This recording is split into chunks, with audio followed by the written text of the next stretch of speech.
Hi everyone, my name is Kim Ang. And I'm Cindy Kay.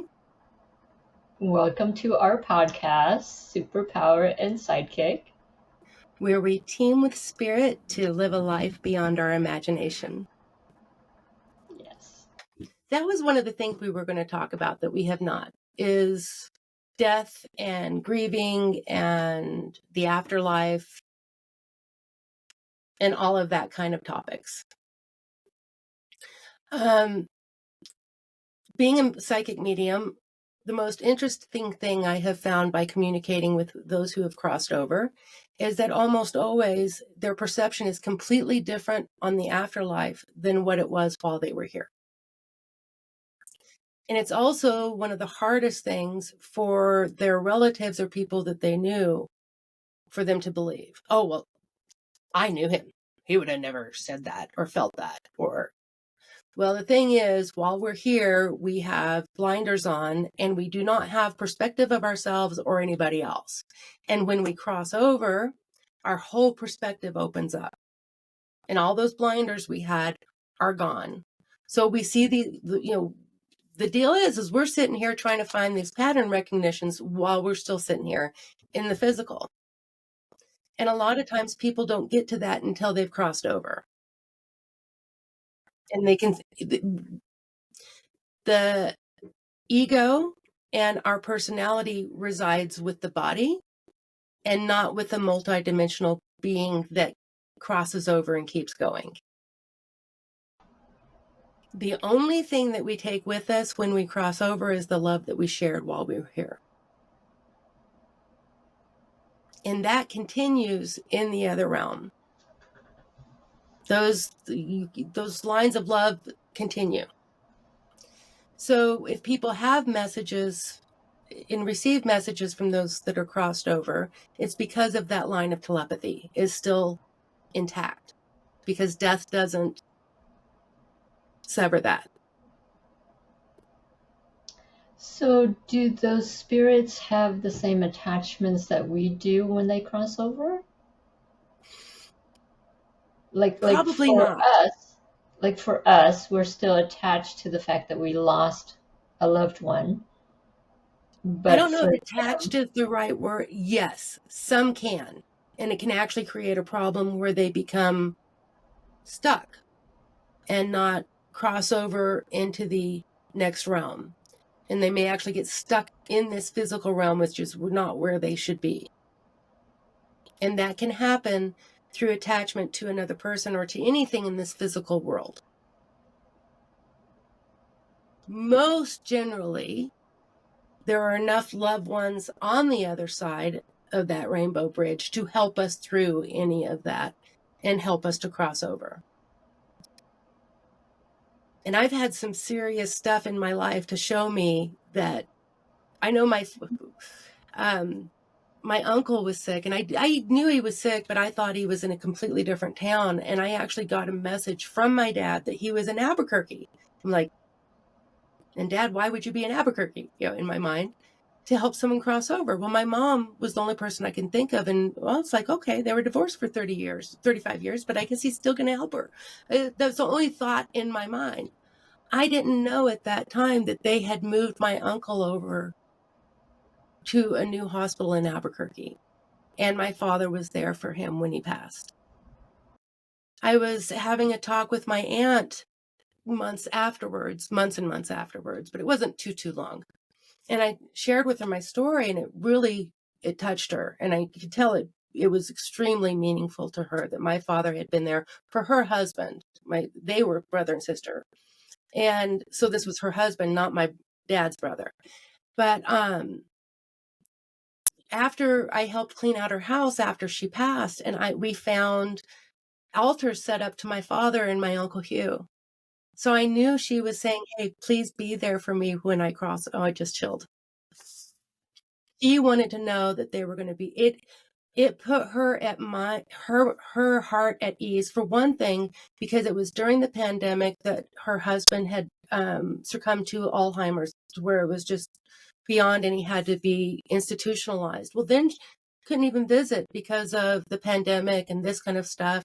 And now his grandson was with him during the day, but he was by himself whenever he passed that night. And it broke her heart that he had died alone. And so to hear my story that I'd had this whole thing happen with my dad, and I thought, oh, well, my mom must be dying. And no, it wasn't my mom. But that was enough oh, thank God he wasn't alone. And that's all she wanted to know. But it was also helped her own fear of what's on the other side. Whenever I shared with her that my father was there for my Uncle Hugh, then she was more at rest because she knew that he would be there when she crossed and that she wouldn't have to cross by herself. Oh, that's wonderful. And when she was dying at the time of her death, she had fallen and had a really bad head injury. She didn't survive it, but she lived for a couple days, and they were able to take her home.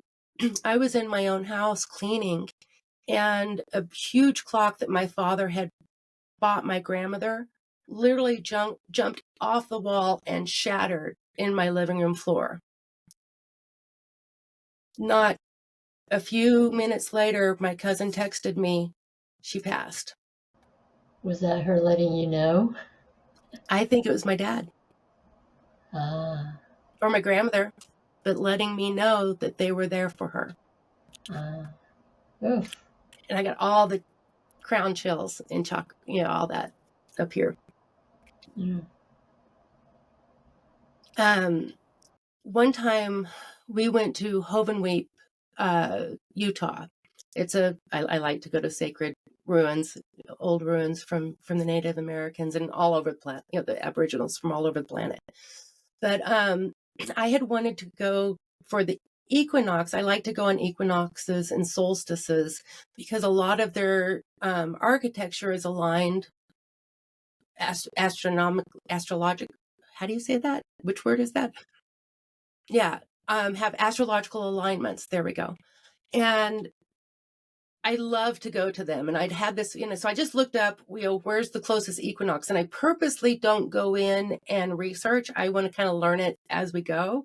But I wanted to find the spot. So I found this spot in Hovensweep, Utah. And Mike and I took off to do the eclipse. And the morning, we actually got there the day after the actual autumn eclipse, which was better because there was nobody there. Everyone had done it the day before, but the alignment's still the same. And we didn't get in till about 10 o'clock at night, and it was dark. So I didn't even know where the trail was, anything for the next morning to go find this alignment that we wanted to find. I wake up at 6 a.m. and or maybe it was earlier. I think it was 5 something. And I could feel like my feet were going to take off out of the tent, but I didn't have any pants on and I didn't have any coffee. And I screamed to Mike, oh my God, my feet are fixing to take off without me. I need pants and coffee. And so we find my pants and coffee as quickly as we can. And my feet just took off and Mike just follows. And I get out to the site and I go straight to the site, and we literally get there at the perfect time for the sun coming up for the alignment through the building. Like perfect timing. He's on one side, I'm on the other, and this line went through me to him. It was like this perfect equinox alignment. Not planned. Just because my feet took off without me. So after we were walking back the trail, going back to where the campsites were, as we were walking, a woman was crying on the side. And I told Mike, go ahead and go. Let me check on this woman. And I went to talk to her, and she was extremely upset and explained to me that it's where her son's favorite location, but this was the 5th anniversary of his passing. And I could feel him there, like, I'm like, I'm psychic medium, and do you mind? And she goes, no, I don't believe in that stuff. I don't want anything to do with that stuff. I'm like, okay, no problem. I honestly do really respect anybody's beliefs or thoughts or about that. And I would never push what I get on somebody else. So I just, make sure she's okay. I comfort her for a minute, and then I go and catch up with Mike. And Mike and I are just talking on the trail. And next thing I know, I realize she's following us and she's really close. And then she's getting up nice and really close to us. And I'm just talking to Mike. And I start telling him about my trip to New Zealand and how I had ended up hiking the Tongariro Crossing, Alpine Crossing. I found out about it the night before and I did it the next morning. Come to find out, people train for this for 6 months before they go and do it. I find out about it at 5:30 and I was on the bus to go do it at 6 a.m. And there's a pretty big, cool story that all went with this, but I'm telling him all about it. And then I noticed that she's crying behind us again. Oh my gosh, what did I say? How did I hurt this poor woman? And I turned back to her to check to see if she's okay. And she's bawling. And she said, he really wanted me to know, didn't he? And I said, what? She said, my son hiked the Tongariro Alpine Crossing a year before he passed. It was the most important thing to him that he had ever done in his life. How did you know that?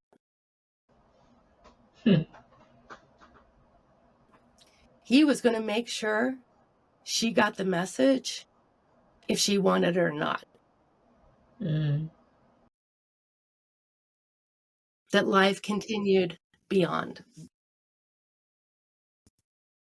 It changed me, that experience, and my own beliefs and understandings. So did she end up asking you more questions? No, but she told me it changed her.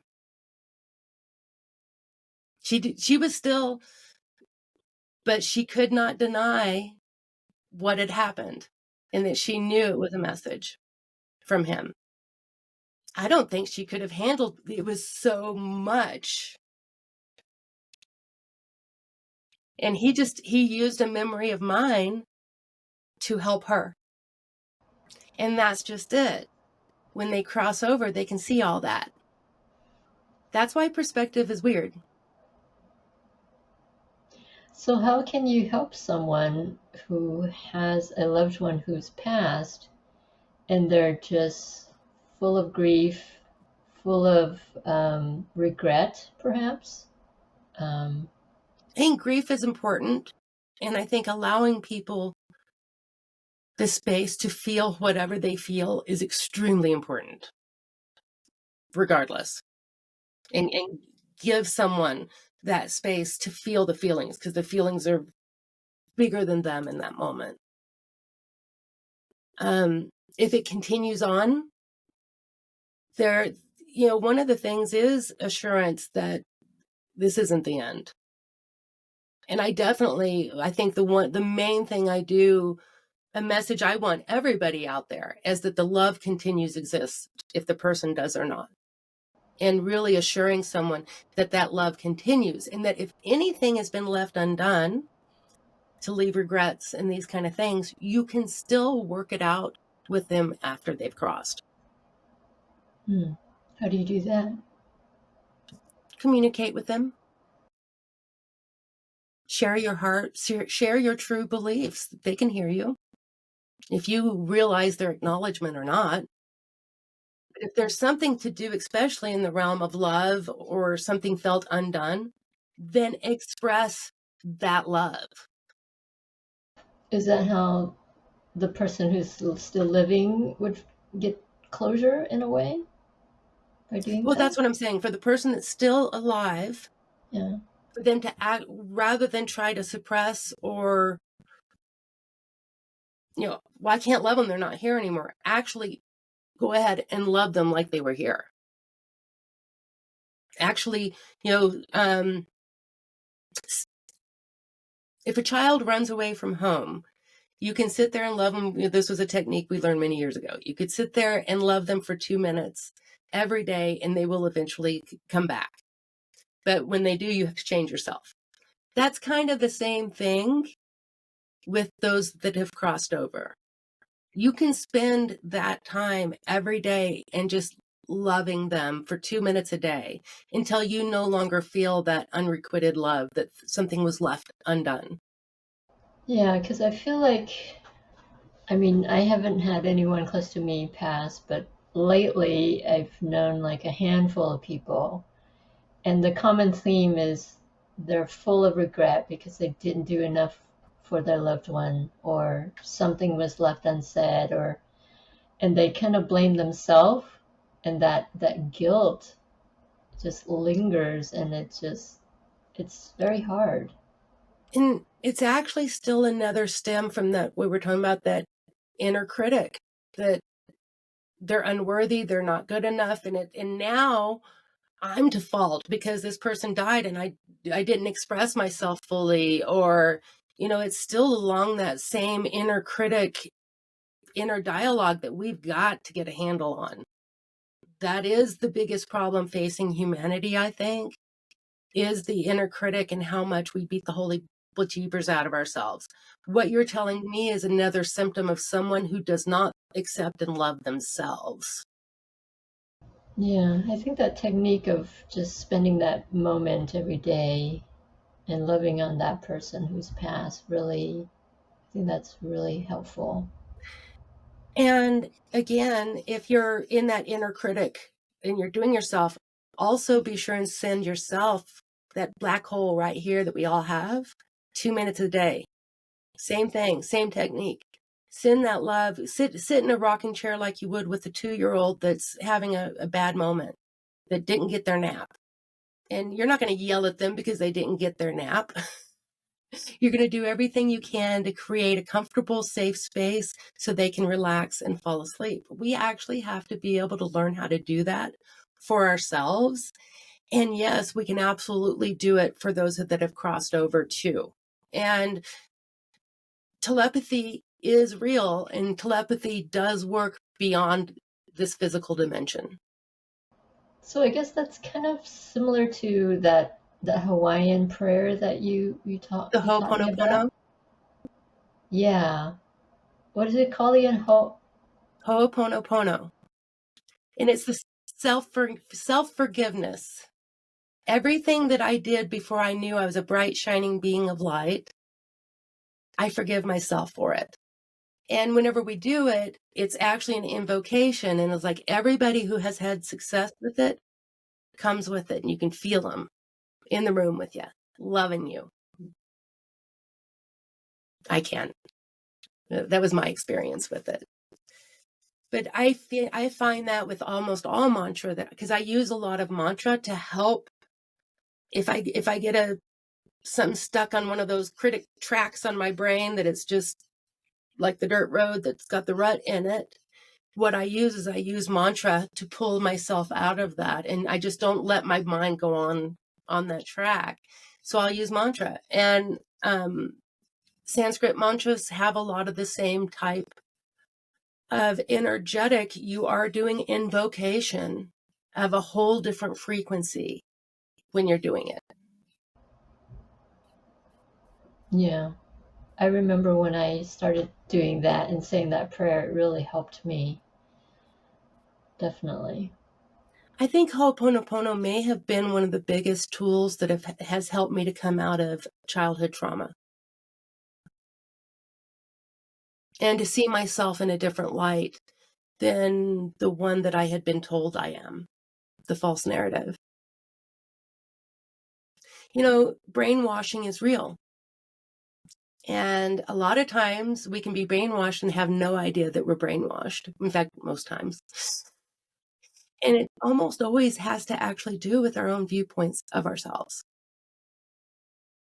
And I think that may be one of the things that has helped me, because I am a psychic medium, that those that have crossed over has shown me that their perspective of themselves in their human body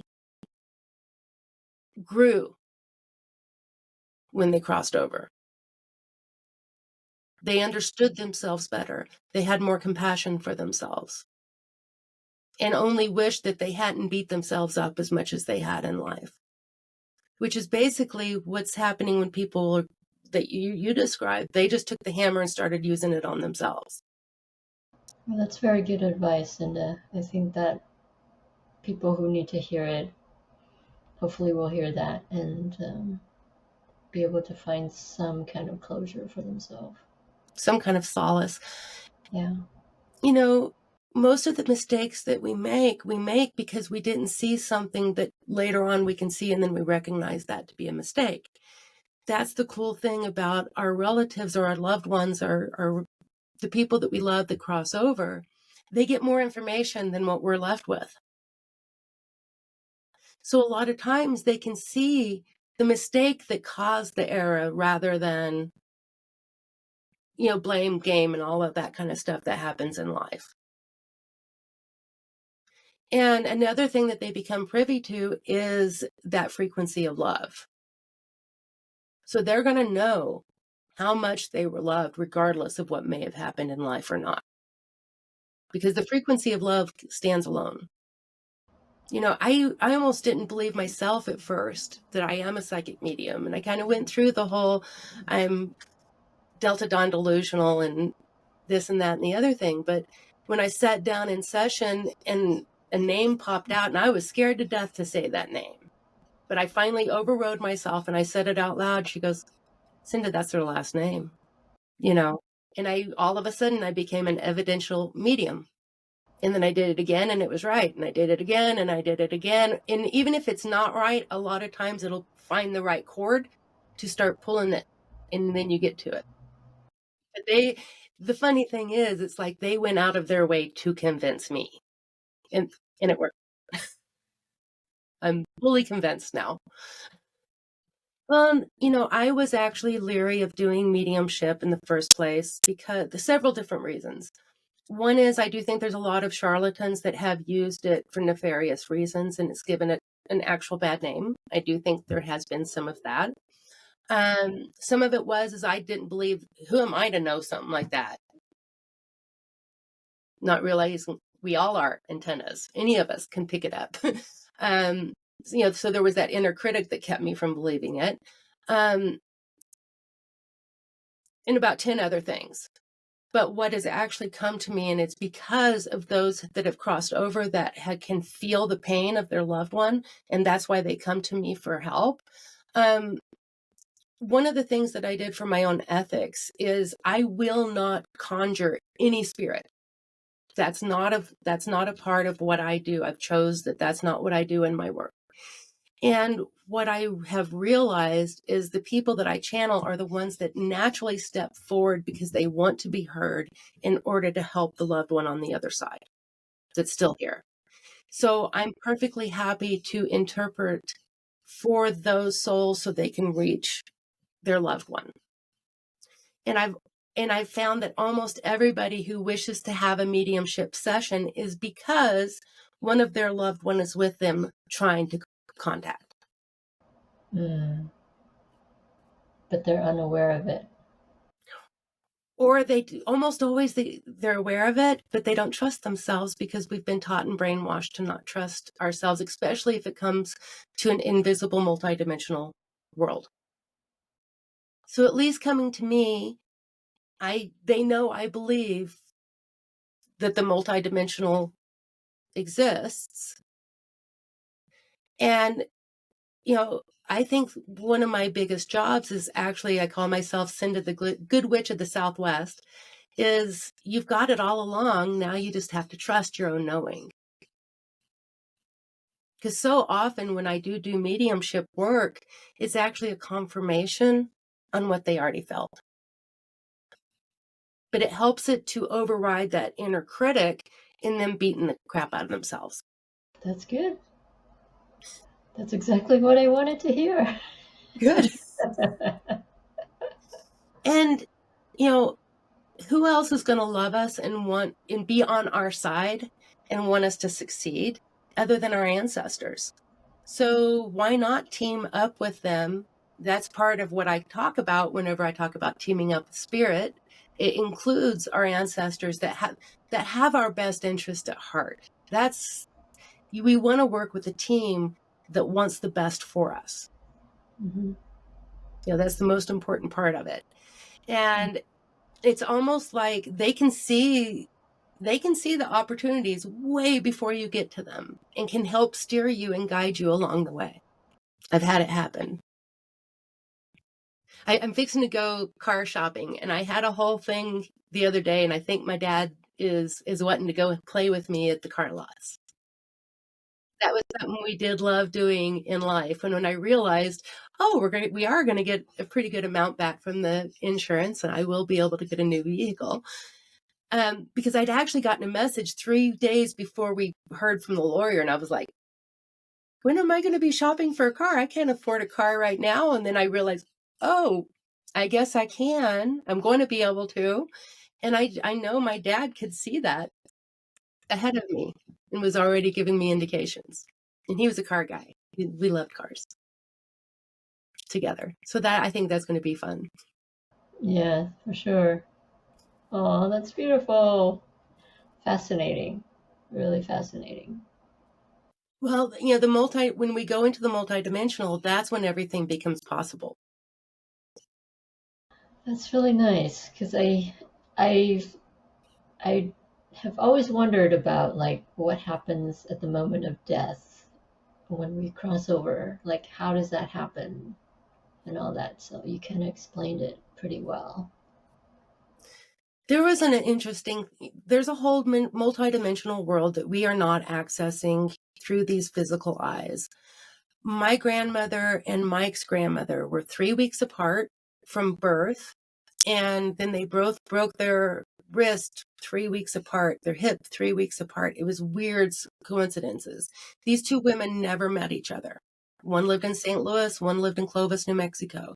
They were completely different type of people. One was very loved bright colors and kind of gaudy, but it was neat. And the other one looked like she walked out of a soapbox and everything was just white and perfect all the time. So they were quite different people, but they were born 3 weeks apart, all this other stuff. Well, we were in St. Louis when Mike's grandmother passed. And I called my dad and I said, Dad, grandmother's going to die within the next 3 weeks.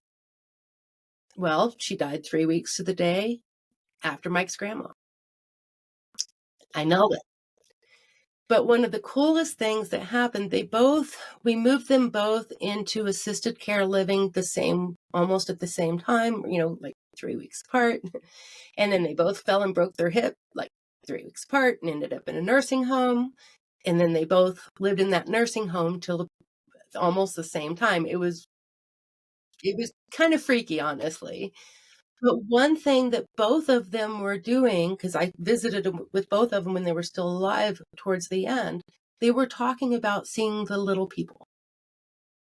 These two women had never met, but they had stories. And as they were getting closer to death, they started describing these little people. And they were both describing the same thing. So I think as we get closer towards the end, we start seeing through the veils ourselves and start seeing some of these invisible beings that are around us. I do believe in fairies, by the way. And do you think that by them seeing that, is that kind of giving them like a little preview of what's to come on the other side to help them transition over? I do think that's some of it. I really do. And keep it from being quite so scary. Yeah, right. Because we don't talk much about death in our society and what happens and preparing for death. We're always afraid of talking about it. And I think that's one of the biggest keys that is missing in our society is this denial of death. When death is probably one of the most natural things that's ever going to happen to us in our life. My father was a farmer ranch man, but he believed in nature. He told us when we were little, I'm getting you this dog so that way you know how to handle grief because it will die. And he'd actually tell us that because he wanted us to consciously be able to move through and learn how to deal with grief because it's a part of life. And he was worried that if we didn't know how to deal with grief, that it would hit us too hard when someone that we loved died. And we would go through what you were describing. So he really kind of tried to connect me to that natural aspect. And I'm grateful that he did. I've lost a lot of people I've been very close with now.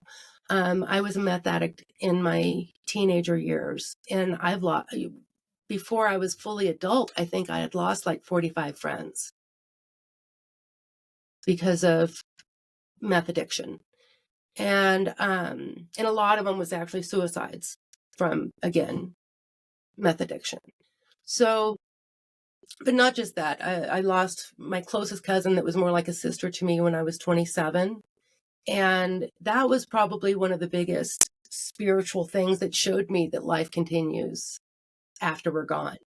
And it was her and I had tickets to the Eagles concert when she passed. I remember we sat in a park in Albuquerque, and she would sit there and play the Eagles on the cassette tape over and over and over again, so she could write down all the words in the tablature so she could play it on the guitar. So it was a big core memory for me. And someone had given me 2 tickets for my birthday that year. So of course I was going to take her. She passed away a month before the concert. And I tried to give this ticket to a bunch of people, and it actually caused fights with some people because they couldn't go or something else. And anyway, it was weird. But I went through a mall before. I've got an extra Eagle ticket, no strings attached, free. Nobody took it.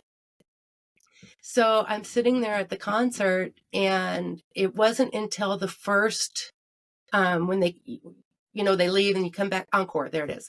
First encore, and they started playing Desperado. And the very first note of Desperado, all of a sudden that empty seat was no longer empty. My cousin Carol was there, and then I realized her brother was there, and then I felt thousands of more. Before I knew it, I felt it like in a channel of me, and everything just went back to the divine. But it was a big moment when it happened. And I could feel something that I will never be able to. I saw a friend afterwards, and she goes, "My gosh, Cinda, what are you on?" I'm like, "I have done no drugs. This is all natural." It really, really honestly was.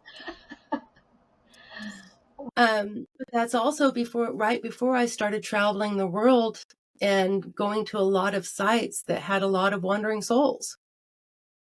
And I realized I was a rainbow bridge, or a gateway to that rainbow bridge, because of some near-death experiences and some other things that I had gone through. So that leads me to another question, because you mentioned suicide. So you know how there's this thing in our society where they believe that taking your own life is a sin. So what happens when someone does that? I mean, are they still able to cross over, I'm going to or? say right now, there is not an automatic they're stuck. That is not true. Most of them do cross over. Some may get stuck because, again, what I was talking about, like attachments and fear-based stuff, keep us dense. That's, and another thing is it also kind of, it does depend on how much they're connected to their own source. When you're connected to your own source, you go back. There is no anything else. But it's not the way that religion has made it out to be. Yes, it absolutely is a harm, for sure. You've messed with your own path, but those on the other side aren't going to mess with their own free will. I was curious because I have found multiple suicide victims because of being a psychic medium and been the person to call the police. I talked to one of my best friends. She passed a few years ago, though. But one time I called her and I said, "You need to talk to me while until the police get here, because I just found a suicide victim." And she goes, "Cinda, this would be weird, but it's not I can't count how many times you've called me and said this now. This is not the first time this has happened, and I'm noticing it." And And I think the reason why I'm usually called there is because I have really big compassion, and I don't turn off the compassion because they're a suicide victim. I think it's because I can help them to cross over if they have a problem at that moment.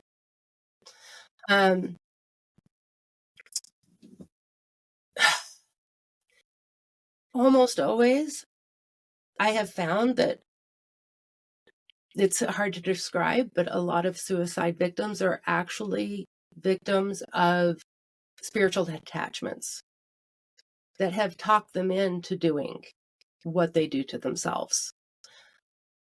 If the divine is going to disengage and send them to hell for that, I just don't buy it. I don't believe it. That's my thinking too. And so we're here to kind of demystify all that. So, yeah. Well, it has been used by systems in place to be fearful of the truth because then they can control us. You know, this fear of dying, you're not going to get out of it. I'm not going to get out of it. I'm going to cross over. I am not going to continue in this body for 1,000,000 years. And I know that. I think the world needs more death doulas to sit with someone and help them to be peaceful at the time of their crossing. I don't think that we should tell every cancer patient that they need to keep fighting. I don't believe that. Or because then they're going to fail, or they're going to feel like they fail if they can't beat it. And I don't think that's fair. You don't fail. There's no failure. So I think a lot of things in our society right now is backwards, and mainly because of not accepting that death is a part of life. And I think that there are religious as well as other entities that have used death as a way to bring fear to control people. So I don't think that there's much truthful information out there about death and crossing over, and that we're multidimensional beings. My dad, he believed that when he died, that was it. He just goes to sleep and he's just never going to wake up again. And we had a big joke, and I'm like, okay, but if you get to the other side and you find out that I'm right, you promise you're going to let me know, right?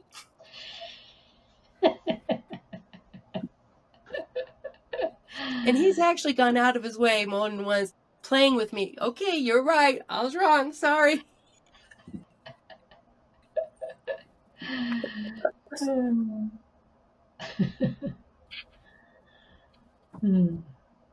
But like, I've had a session before that just completely shut down because I told someone what the entity on the other side was saying. No, so-and-so would have never said that. That is not what she believed. And that was it. Okay. The thing is her perspective completely changed the moment she got to the other side. And she had a new perspective of something that we cannot have perspective of while we're here in a conditioned mind. And in the physical body and not energy, Energy. Going back to the source, basically. We are limited physical beings. We have not gone back to the unlimitation. Exactly. All right. That's a good place to end, huh? Well, thank you again for joining us for this podcast, and hopefully you'll be able to join us in the next one. If you're interested in a mediumship session or anything else, you can find me at cindakay.com and all of the social medias. I'm out there. If you'd like to add to the conversation, please pipe up. Yes. Don't be shy. Don't be shy. We want to interactive as possible. Yes. All right. See you next time.